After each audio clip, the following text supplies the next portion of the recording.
Macuali tonali nogniwane, pialinana, pialitata, ashmelawak mi papaki no yolo pampa alme Juan tinticanca, piali Juan, piali Alejandra, cuali shimashilte. Muy bien, bienvenidos este día 2 de la Candelaria, que seguramente nos invitarán a comer tamalitos en donde quiera. Yo ayer ya empecé, en la casa también hicieron, así que hoy es la tamaliza del día del 2 de la Candelaria.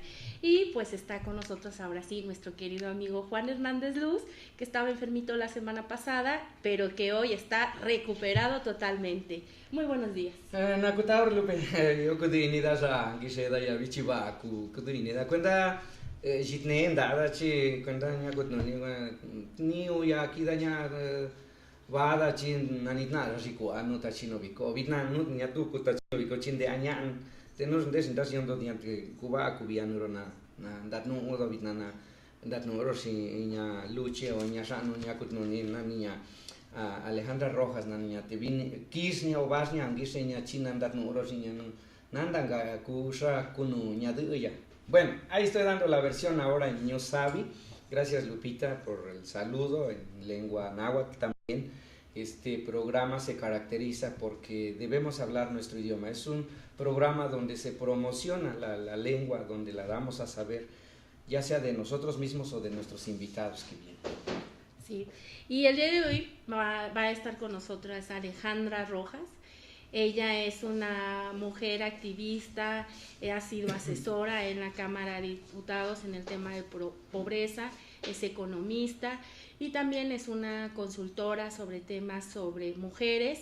Y el día de hoy le damos la bienvenida. Ale, qué bueno que estás aquí, muy buenos Bienvenida, días. Ale. Al contrario, gracias a ti Juan y gracias a ti Lupita y gracias a tu auditorio. Y también vamos a tener a Tania Ramírez, que ya viene en camino, viene corriendo, ya está cerca de por aquí. Entonces, cuando ella llegue, vamos a hablar sobre la licenciatura en Derechos Humanos y Gestión de Paz. Entonces, también nos va a acompañar. Y para abrir boca, vamos a hablar sobre un tema que a muchas de nosotras nos interesa, hombres y mujeres. Nos interesa que son los derechos de las mujeres. Y como para empezar, pues lo vamos a ir preguntando a Alejandra. Alejandra, cuéntanos, ¿qué es esto de los derechos de las mujeres? ¿A qué nos referimos cuando hablamos de derechos de las mujeres? ¿Cómo inició? ¿Qué pasó? ¿Puedes contarnos un poco? Sí, mira, los derechos de las mujeres son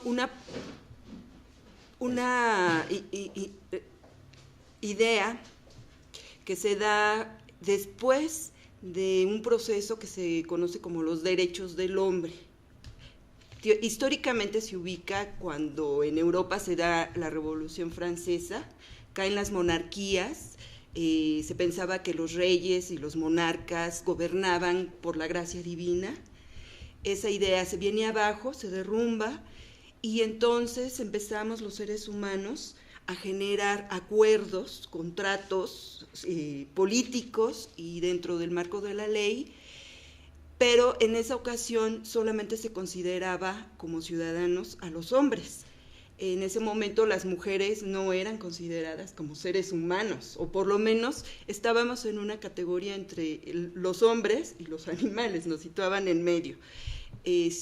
Obviamente, pues esto es absolutamente falso, y quiero decirte que es una situación que se ha producido en cualquier punto del planeta y en cualquier etapa de la historia.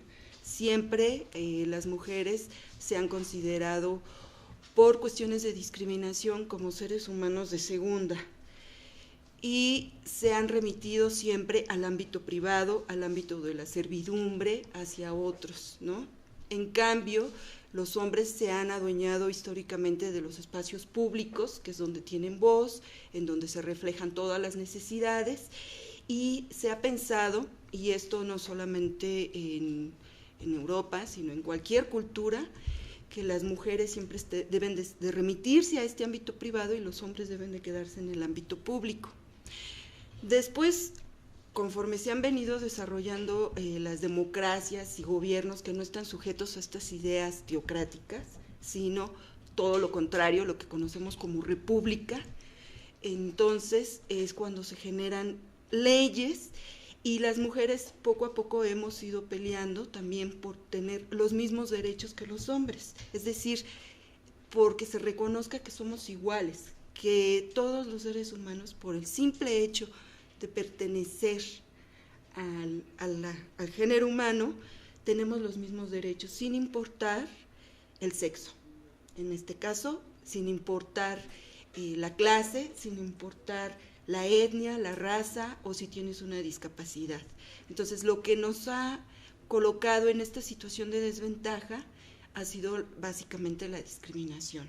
Y es un problema no solo para las mujeres, sino también para los hombres, porque el sistema de masculinidad hegemónica o de la masculinidad que domina, porque hay que decir que no todos los hombres están en esa creencia, así como también hay mujeres que ayudan mucho a esa ideología masculinizante, que es opresora, y no solo para las mujeres, sino también para los hombres, ¿no? En esa medida, no solo las mujeres al pelear por su libertad, también están coadyuvando a liberar a muchos hombres de esa opresión, de esa masculinidad autoritaria y a ser más libres, ¿no? A que ellos también compartan esta parte privada, esta parte familiar, que no te hace menos, ¿no?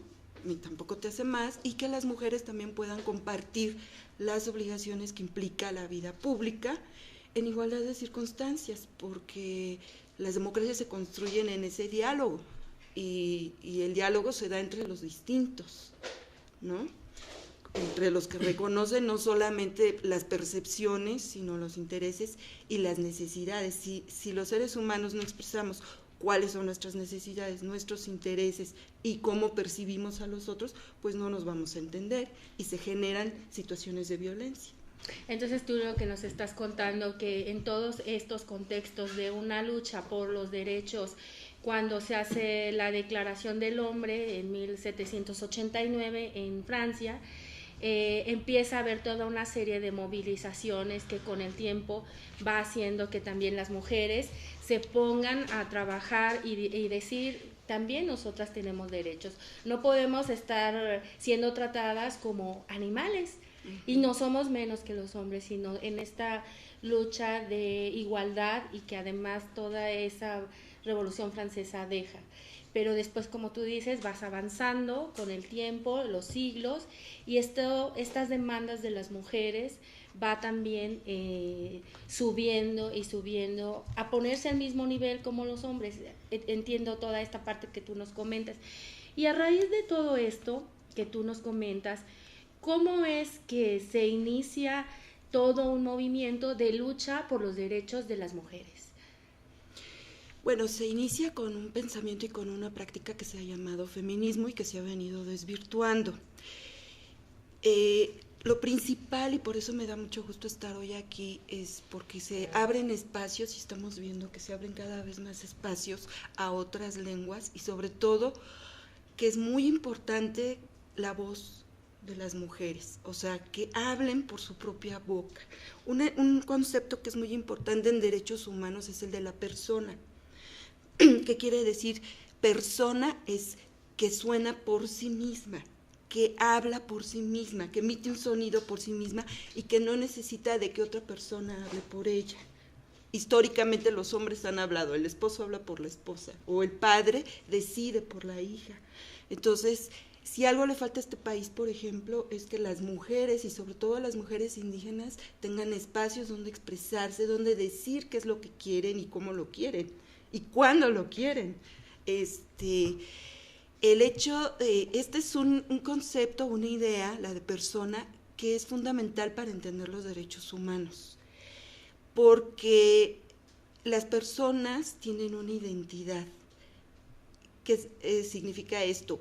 Que no hay un ser humano igual a otro, somos iguales en dignidad, no hay un ser humano que tenga más o menos dignidad que otro, pero dentro de esa igualdad somos distintos y somos diferentes, porque simplemente por tu generación en la que naciste te determina tu sexo, tu lengua, si tienes una discapacidad, si vives en una ciudad o vives en el campo, no hay un ser humano igual al otro, pero somos iguales en dignidad ante la ley.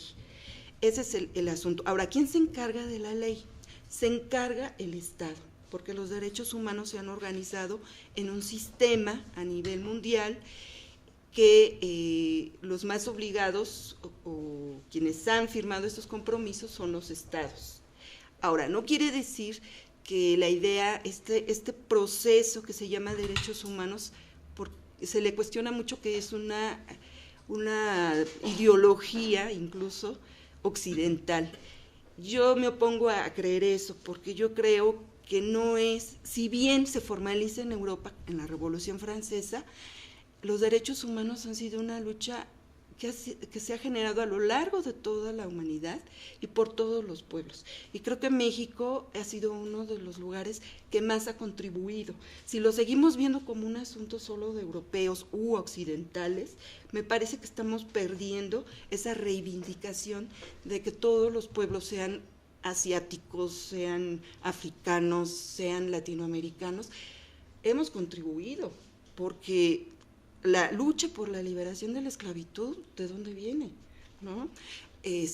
La lucha por la pelea de la tierra, ¿de dónde viene? O sea, todo eso es una historia de los derechos humanos y no hay que dejar que se le apropien solamente algunas culturas.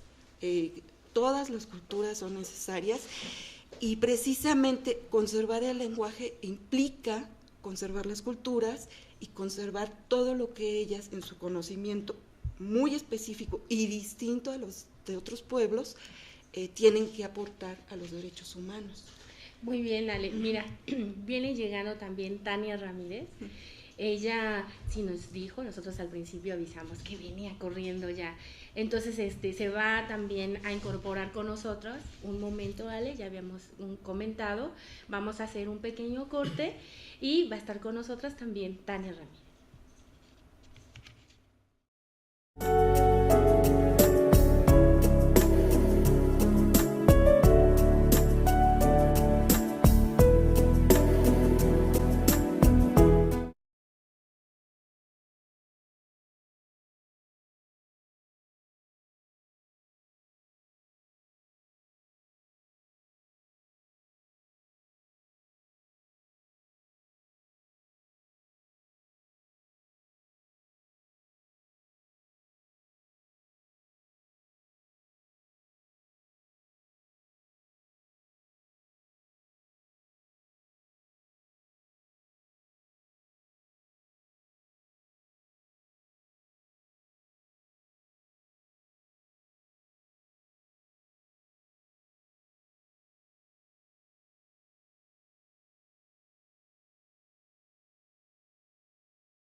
Te sangasiko da chinze da de tatu da taulisi hakuni kachisa kusan gasiko da ten dat nurot no va no vi itna manikna rongise nya de nya luchi o dichi luchi con nani Tania Ramírez dat no kaanya nanda o kai nanda yo ngatniu sa setniu nanda gasetniu nya de nyu te juro te dani ko Lupi Martínez de Canadá ji na ini de sanguyo oko kuyan netnaros nya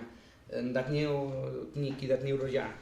Bueno, estoy dando una reseña de cómo es que nos fuimos que a descansar, pero volvimos para poder platicar con Tania Ramírez y Lupita Martínez, decía yo. Pero ahora, para que nos ubiquen, estamos en www.planeta2013.tv y ahí nos puede escribir o platicar con nosotros ahorita, mandar su mensaje para que pues, nos dé su punto de vista. Bueno, pues dejo a Lupita porque tenemos a nuestra invitada de nueva cuenta.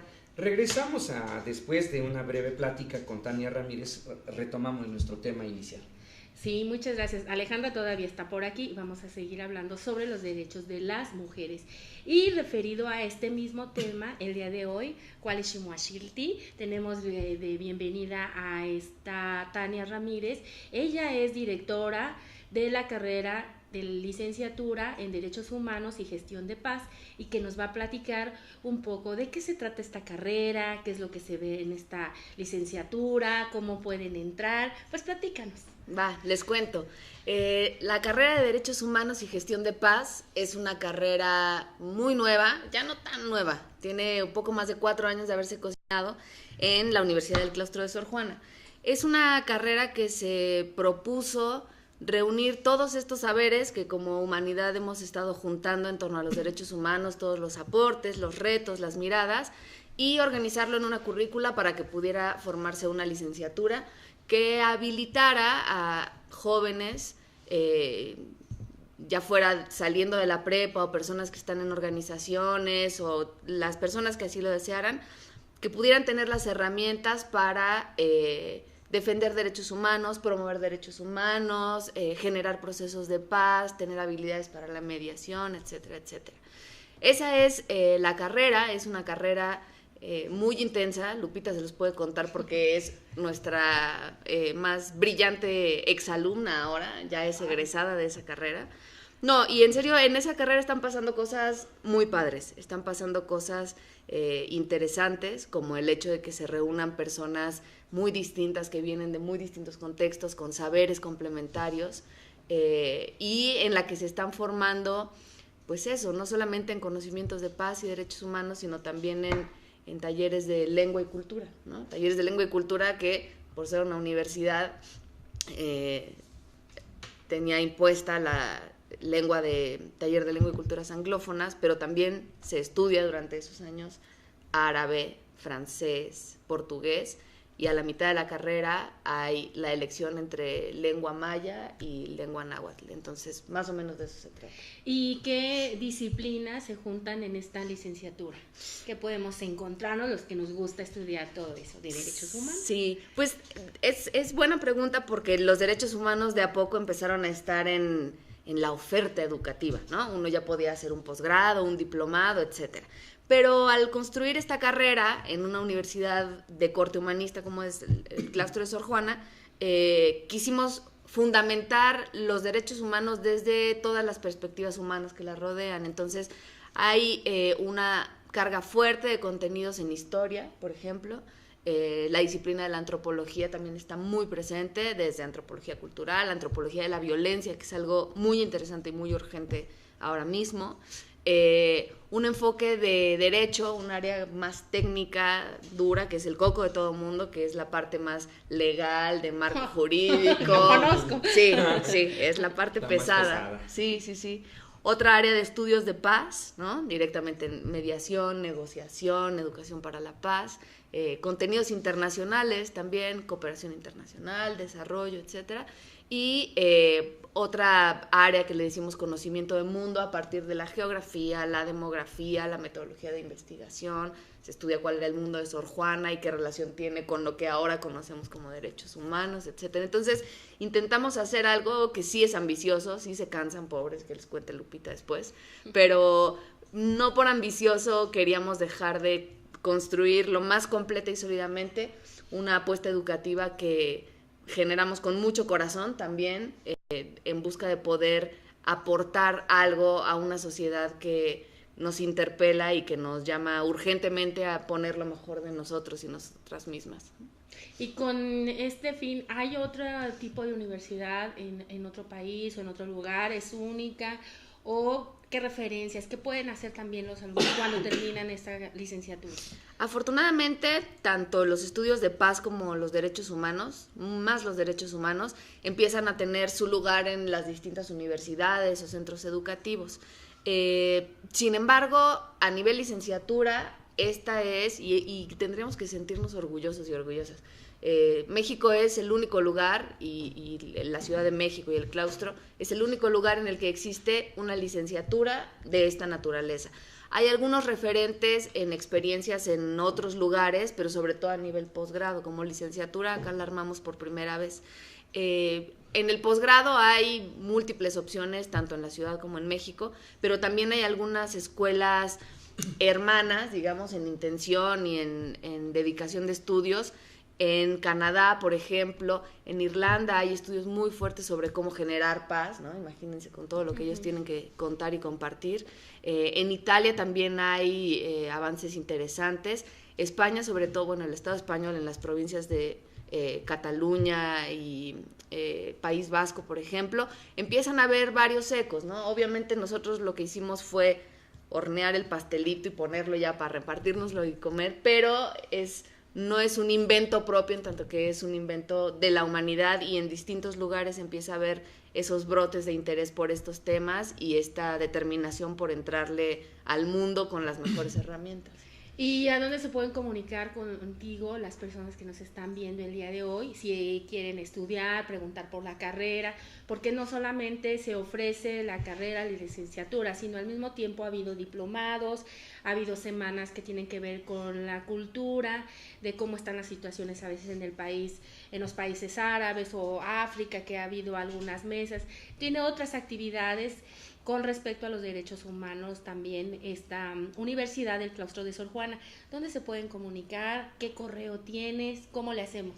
Ahí les va. La página de la universidad, que ahí hay un buen paquete de información, es www.ucsj, Universidad del Claustro de Sor Juana, .edu.mx. El teléfono también es el 5130-3300, y ahí les pueden derivar con las distintas personas que ahí podemos dar información. Mi correo es el tramirez@elclaustro.edu.mx, por si lo que ven en la página no es suficiente y lo que les decimos por teléfono no es suficiente, ahí también nos podemos comunicar. Y es cierto lo que dice Lupita, la verdad es que si solamente hubiéramos querido hacer una licenciatura, pues nos aventábamos unas materias, ponemos saloncitos y ya está. Pero como la apuesta es hacer una carrera, no solamente hicimos esa parte formal, sino que tenemos un compromiso con intentar traer la mayor cantidad de personas, experiencias, foros, seminarios. Al principio le hablaban a los estudiantes de la licenciatura, ¿no? Y nos decían, tráiganlos a este foro internacional, tráiganlos a este seminario, viene el embajador de no sé dónde. Y de a poco dijimos, no tenemos por qué ir corriendo a todos lados, esta ya es una casa para los derechos humanos y la paz, y de a poco empezaron a llegar ahí. Entonces tenemos con una constancia real muchos otros espacios también de formación, y eso es importante decirlo, todos son abiertos al público y todos son gratuitos para las personas que quieran construir conocimiento junto con nosotros y nosotras. Juanito. ¿Y qué tanta demanda hay en esta carrera? ¿Sí hay población estudiantil? Ahí va. La verdad es que mantenemos, el año pasado, en diciembre, egresó la primera generación, la generación en la que estaba Lupita, por ejemplo, y hay una población flotante entre 60 y 70 alumnos. La verdad no queremos mucho más. Obviamente sería deseable que todas las personas se formen en derechos humanos y cultura de paz, pero no queremos ser una carrera masiva como si esto fuera administración de empresas humanas. Nos interesa un proyecto cercano, ¿no? Sí hay demanda, pero es una carrera nueva también. Es nueva, sí, 4 años apenas de haberse iniciado, ¿no? Sí. Bueno, ¿qué tanto relación hay con las universidades interculturales? ¿Hay alguna afinidad? Hay alguna afinidad, y sobre todo hay contactos en cuanto a los materiales, por ejemplo, ¿no? Sí. A los materiales que se están generando. Obviamente nosotros hicimos un plan de estudios en el que contemplábamos en los talleres de lengua y cultura ciertos aspectos respecto de la lengua y de la cultura, pero los materiales y también los profesores y las profesoras que pueden entrar a darle, lo hemos encontrado muy rico y con cosas realmente valiosas en estos espacios. Muy bien, por último, el 21 de este mes de febrero es el Día Internacional de las Lenguas Maternas y luego el 9 de agosto es el Día Internacional de los Pueblos Indígenas. ¿Qué tienen ustedes preparados para esta ocasión? Estamos amasando, es primicia porque todavía ni siquiera acabamos de amarrar los permisos ni todo lo que hace falta, pero tenemos la iniciativa de ir a una comunidad que se llama Cuentepec, en el estado de Morelos. Ah, parece que vi por ahí una notita. Así es el Festival de la Lengua Materna, exactamente. Nosotros tenemos la oportunidad de ir ahí gracias a nuestro profesor de náhuatl, que se llama Victorino Torres. Él está organizando ahí una serie de movidas, conciertos, actividades culturales, y lo más posible es que en vez de hacer algo solamente en el claustro, ese día el claustro aproveche para salir, ir a comunidades y visitar esa experiencia. Qué bien, me dan ganas de estar allí. Tienes que ir porque Víctor es fue mi profesor, es muy joven, hay que decirlo, y está trabajando duramente en este festival, también con la Universidad de Querétaro, con otras organizaciones, con la Universidad de Morelos. Está armándose muy bien, ya tenemos por ahí también el programa, así que cuando nos miren también por Facebook, lo estamos haciendo, está el festival anunciado. Y nada más, lo último, Tania, muchas gracias que hayas estado con nosotros. Gracias a usted. Y también decir que tú eres una activista, parte de una organización que se llama Hijos, y que el día de hoy tienen pensado hacer una actividad que vienen haciendo continuamente. ¿Nos puedes platicar dónde es la cita, de qué se trata y pues agradecer tu presencia? Seguro, ¿no? Y de hecho, gracias y una disculpa por llegar corriendo y salir corriendo porque justo voy para allá. Sí. Hijos es una organización de hijos de personas desaparecidas por motivos políticos, presos políticos, exiliados, etcétera. Quiere decir hijos por la identidad y la justicia contra el olvido y el silencio. En esta organización trabajamos personas que somos hijas directas o hijas de una generación que fue especialmente reprimida. Lo que hacemos hoy, como hacemos desde hace más de 3 años, es ir a hacer una parada, le decimos nuestra parada mensual, afuera de la Suprema Corte de Justicia de la Nación. Bien merecidos, ¿eh? Pues sí, un poco para denunciar cómo el hecho de las desapariciones forzadas sigue en el manto de la impunidad y cómo esa impunidad también ha sido el cheque en blanco para que ahora se hayan reeditado estas prácticas. Y ahora, tristemente, ya todo México sabe qué son las desapariciones forzadas, ¿no? Nosotros queríamos hacer ese conocimiento a partir de la memoria, pero no, ahora lo sabemos como realidad, entonces por eso es importante seguir trayendo esos nombres a la memoria y seguir pidiendo la presentación con vida y el esclarecimiento del paradero de las personas desaparecidas. ¿A qué horas es la cita? Nos ponemos todos los sábados primeros de mes a las 12 del mediodía, de 12 a 1, es nada más una horita, llevamos música, carteles, sacamos los rostros, los nombres de los desaparecidos y ahí nos pueden encontrar. Pues enhorabuena, nosotros estamos en pie de lucha desde también hace mucho tiempo y que esta lucha también se sume con ustedes. Muchísimas gracias. Muchas gracias, Tania, gracias por estar aquí. Te manda también un saludo Jimena Andión, que ahora es directora del Instituto Simón de Beauvoir. Entonces a ella le mandamos también un saludo. Saludos, y aquí Jimena. está el saludo listo. Jimena, muy Muchas bien, gracias. Gracias a Tania ustedes. Ramírez, Felicidades, por estar en nuestro programa. Vamos a hacer un pequeño corte y regresamos de nuevo a Conte con usted.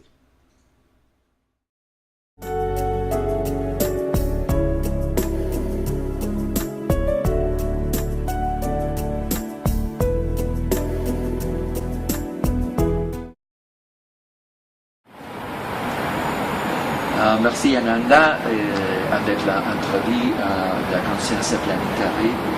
Y gracias Ananda por estar en conciencia planetaria. Qu'est-ce que c'est l'importance avec le chamanisme universel avec les vies pour la transformación, la trascendencia de la humanidad? Gracias por esta conversación. ¿Y cuál es la importancia del chamanismo como una vía de transformación para el ser humano? Es muy importante de comprender el trabajo interior. Es una conexión particular del ser interior. Es una conexión directa con la naturaleza que es la tierra y obviamente el cielo. Es una comunión con la tierra y el cielo, que es nosotros, dice la madre y el padre. ¿Dónde hemos perdido esta conexión por estar muy urbanos, por estar en las ciudades, es que hemos perdido esta conexión. Muchas de la conexión, pero no todas. No todos. Sí, muchas personas actualmente investigan todo el trabajo anterior.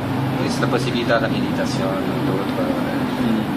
otro trabajo hablar un poco francés. Sí, adelante, yo puedo apoyar para traducir. Sí. C'est important de comprendre que dans le monde, comprender para todo el mundo. Dans le monde, beaucoup de personnes étudient le chamanisme. El chamanismo. Porque c'est un chemin d'expérimentation intérieure. Ese es un camino de experimentación interior. Et la différentes praticar la meditación, praticar la medicina igualmente, que te permite el trabajo. Practicar la meditación y pues la medicina. La medicina alternativa que permite un développement personnel. Un desarrollo de la persona. Personnellement utiliza manos como la osteopatía. Él personalmente la osteopatía utiliza sus manos. Y igualmente todo el trabajo de la comida, de la buena comida, que es la alimentación, la nutrición inteligente. Personalmente crea un método que es muy simple por todos. Sí, un método simple que puede ser utilizado por todos. Personnellement, avec l'origine de votre vie.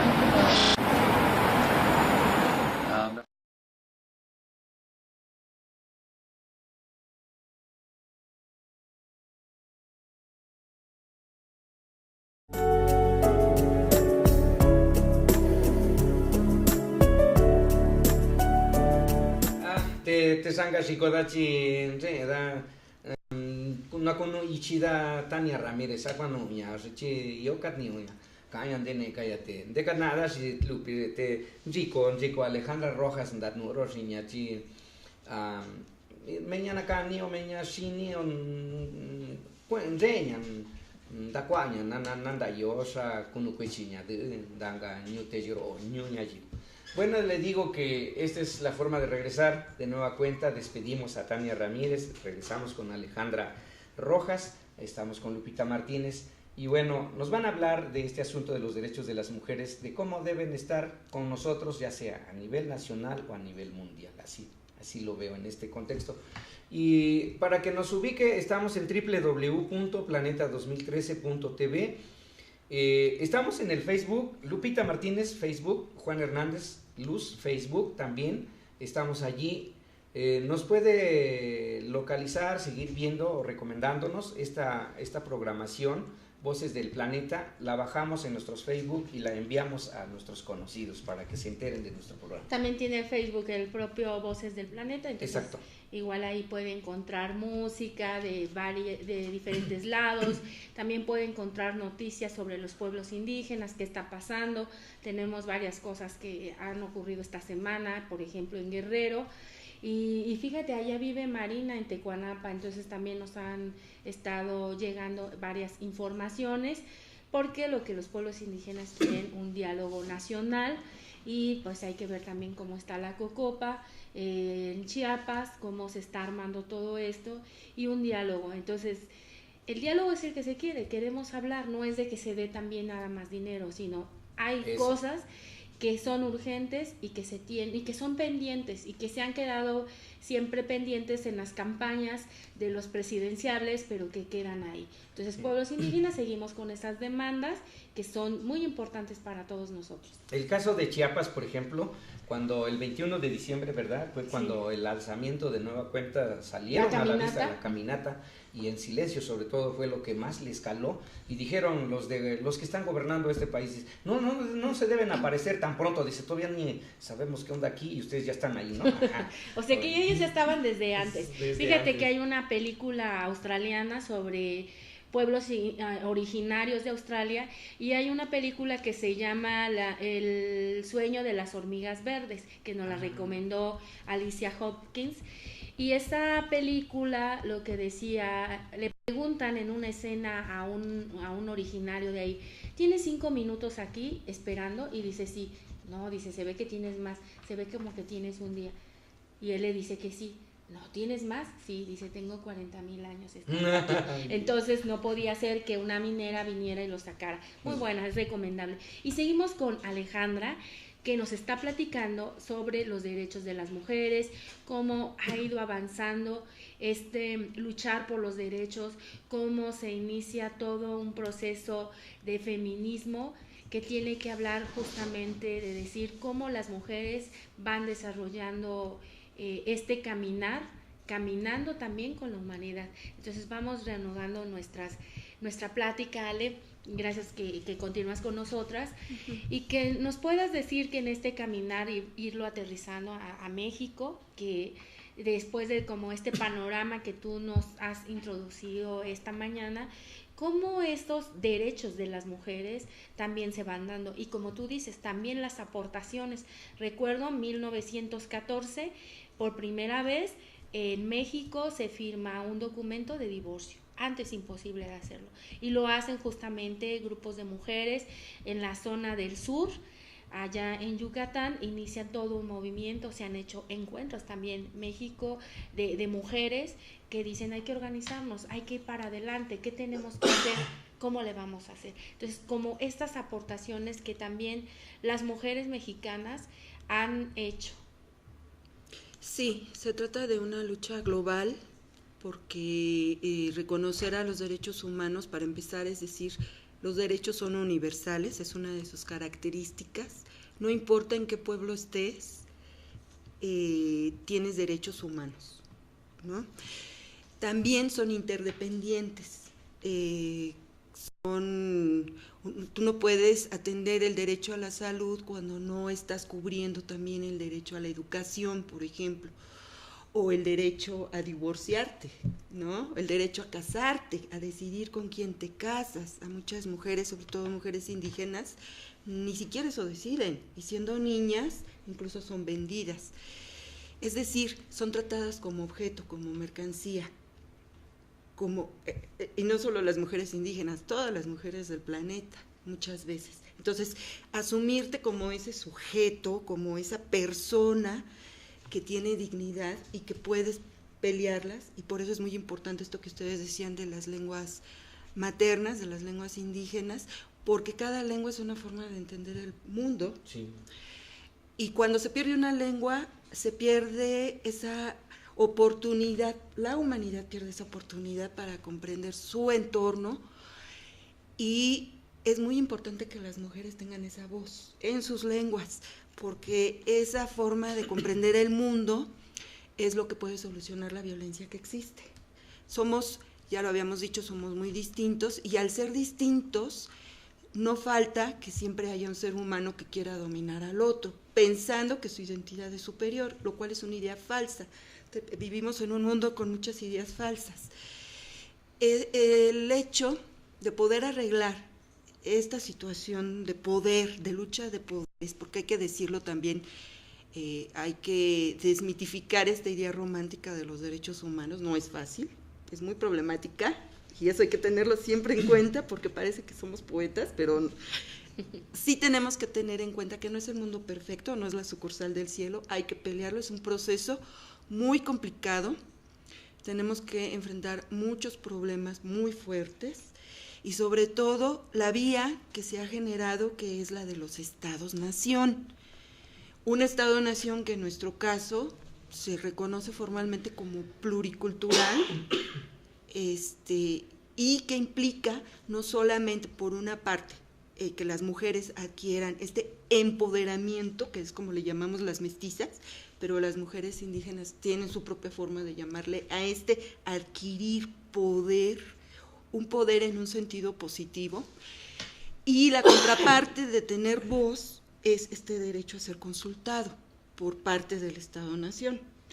Ahora, los derechos humanos se han clasificado de distintas maneras, aunque son interdependientes. Pero hay dos derechos a los que yo me quiero referir en particular, porque son instrumentales a todos estos otros derechos, a los civiles, a los políticos, a los económicos, a los sociales, a los culturales e incluso a los ambientales. Estos dos derechos son el derecho a la igualdad y no discriminación. Todos los tratados internacionales tienen incluso nuestra Constitución política lo ha reconocido, esta llamada cláusula de no discriminación, que me quiero referir a esto de cómo podemos distinguir un hecho de discriminación, y el otro derecho que es el de acceso a la información, y que está muy vinculado al derecho a ser consultado, el derecho a la consulta. En primer lugar, el derecho a la igualdad y la no discriminación está en el artículo 1 de la Constitución, y es muy importante que las mujeres distingamos cuando se está ejerciendo un acto discriminatorio. Lo podemos distinguir por tres cuestiones. Primero, porque hay una acción, ya sea de obstaculizar, de negar, de obstruir o de restringir alguno de tus derechos. En segundo lugar, está un motivo, que puede ser el sexo, que puede ser la lengua, que puede ser la discapacidad, en fin, una serie de factores que te determinan tu identidad.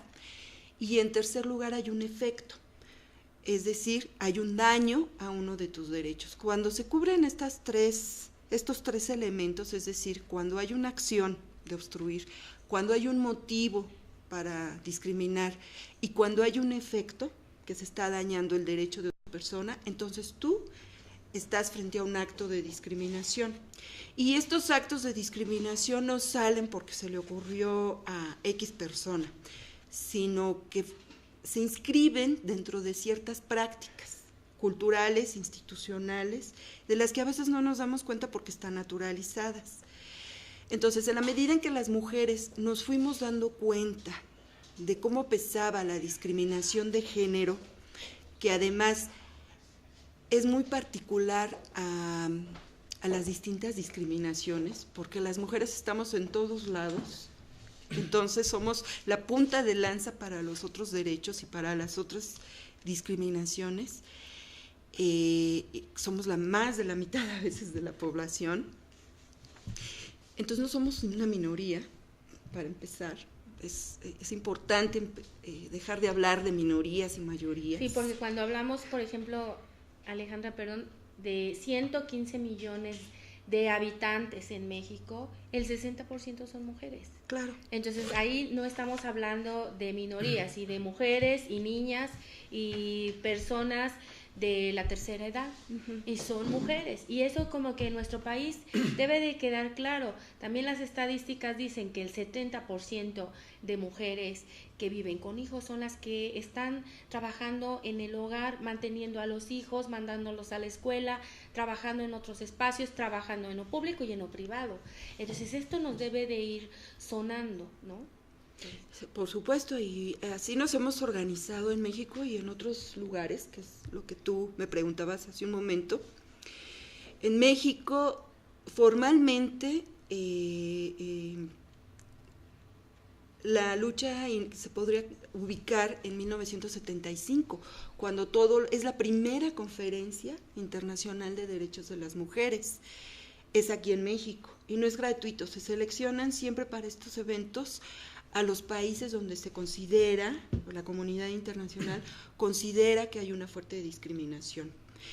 Este fue en 1975. La cuarta, que ha sido la última conferencia internacional, fue en Beijing, en China, que también sabemos es un país con una fuerte discriminación. Y es importante porque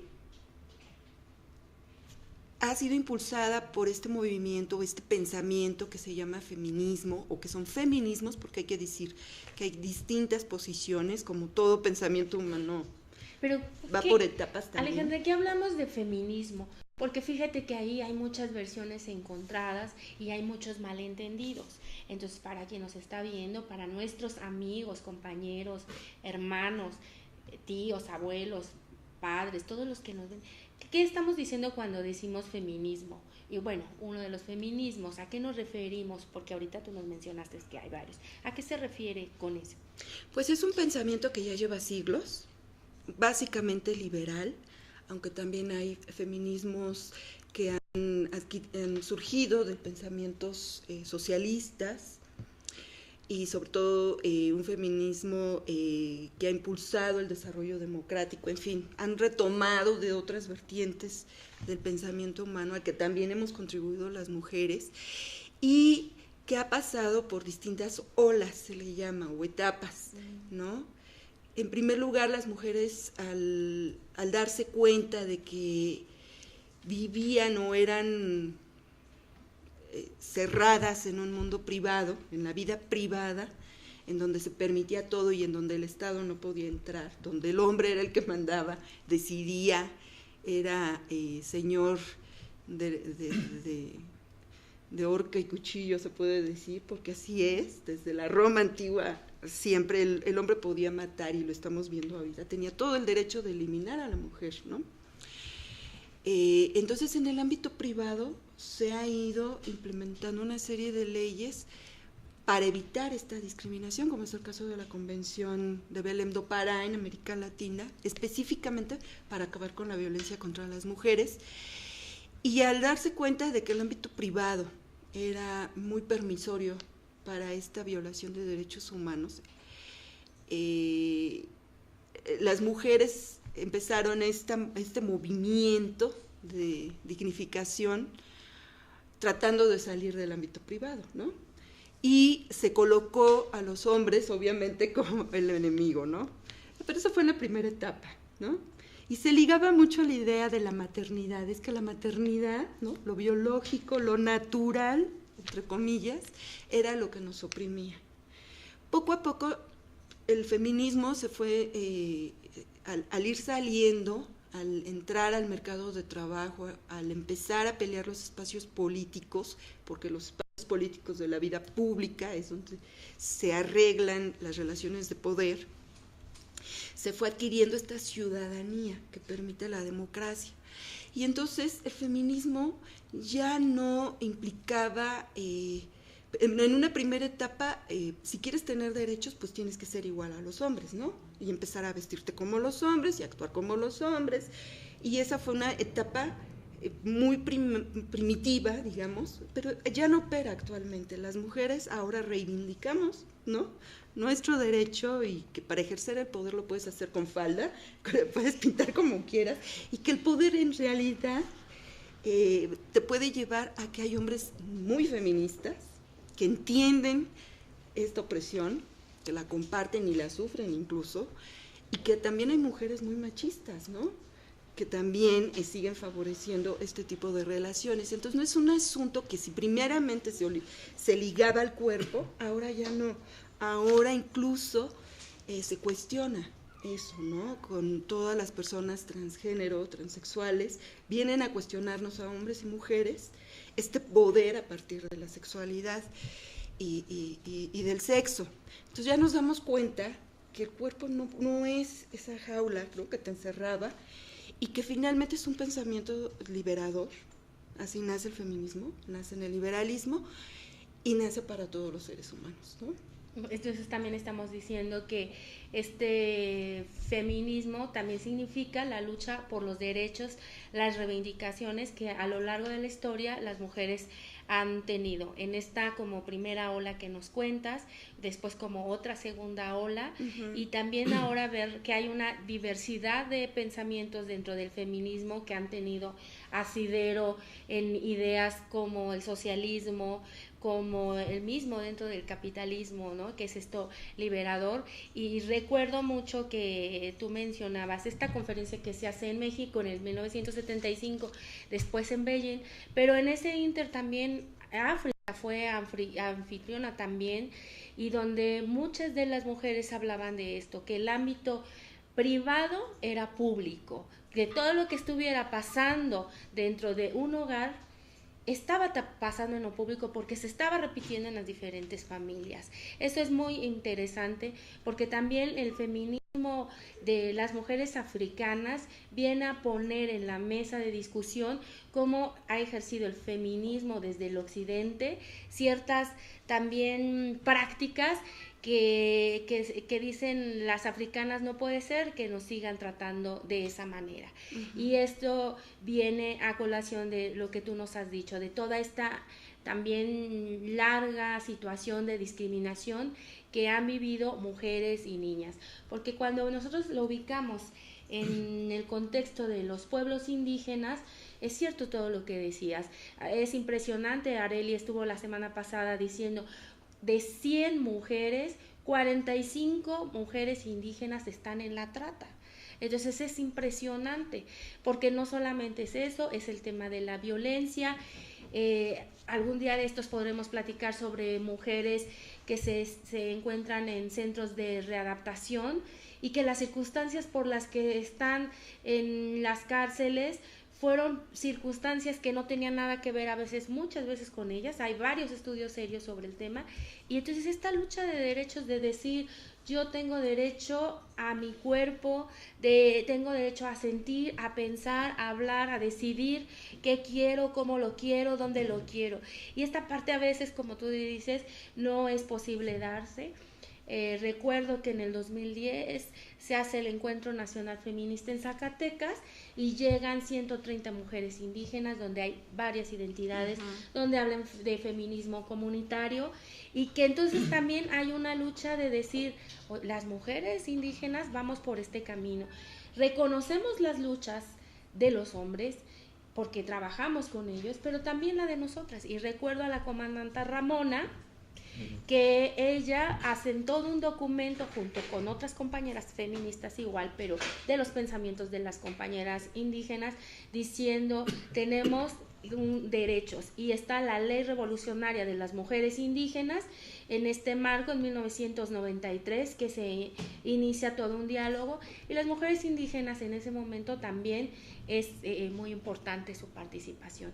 Entonces, creo que todavía nos quedan muchas cosas en el tintero, Alejandra, así que te vamos a tener que seguir invitando para que nos hables sobre derechos de las mujeres y nosotros hablemos también de estos derechos de las mujeres. ¿Algo más que desees agregar? Mira, ya no abordamos la cuestión del derecho al acceso a la información, pero solamente quiero cerrar con una idea. El feminismo lo que viene a aportar es a la humanidad el planteamiento de que ningún ser humano es servidumbre de otro ser humano. Se acabó la servidumbre. Eso es lo que estamos planteando. Ya no se vale, o sea que, y no es extraño que las mujeres indígenas por eso sean siempre contratadas, si bien va, como sirvientas. Entonces me parece que es muy importante, porque incluso cuando haces trabajo doméstico, tienes que tener una paga, no eres un ser para servir a otro. Y me parece que ese es el planteamiento que a mí me gustaría dejar aquí, más que nada, ¿no? Muchas gracias, Alejandro. Mirmo tlazocamati, pampamotlactot, mirmo tlazocamati, Juan. Ya, yo nakutauda ya John de Añano, John Niñante, yo nakutauda de John de Carnadas y Eduardo Rodríguez Messinda, Condaji de Yoku de Inida Sandanuda, siguiente, Dana Kundanuro Unkaku. Timotas que te ipa, tlazocamati. Merci Ananda avec la introduit à la conscience planétaire. Et gracias Ananda por estar en conciencia planetaria. Qu'est-ce que c'est l'importance avec le chamanisme universel avec les vies pour la transformation de trascendencia de l'humanité. Gracias por esta conversación. ¿Y cuál es la importancia del chamanismo como una vía de transformación para el ser humano? Es muy importante de comprender le trabajo interior. Es una conexión particular del ser interior. Es una conexión directa con la naturaleza que es la tierra y igualmente el cielo. Es una comunión con la tierra y el cielo, que es nosotros, dice la madre y el padre. ¿Dónde hemos perdido esta conexión? ¿Por estar muy urbanos, por estar en las ciudades, es que hemos perdido esta conexión? Muchas de la conexión. pero no todas. No todos. Sí, muchas personas actualmente investigan todo el trabajo anterior. Esto posibilita la meditación, otro trabajo. Habla un poco francés. Sí, adelante, yo puedo apoyar para traducir. Sí. C'est important de comprendre que dans le monde, comprender para todo el mundo. Dans le monde, beaucoup de personnes étudient que estudien le chamanisme. El chamanismo. Porque c'est un chemin d'expérimentation intérieure. Ese es un camino de experimentación interior. Et différentes praticar la méditation, praticar la médecine également, qui te permettait le travail. Practicar la meditación y pues la medicina. La médecine alternative qui permettait un développement personnel. Un desarrollo de la persona. Et personnellement utiliza mis manos como la osteopatía. Él personalmente la osteopatía utiliza sus manos. Y également todo el trabajo de la comida, de la buena comida, que es la alimentación, la nutrición inteligente. Personalmente crea un método que es muy simple por todos. Sí, un método simple que puede ser utilizado por todos.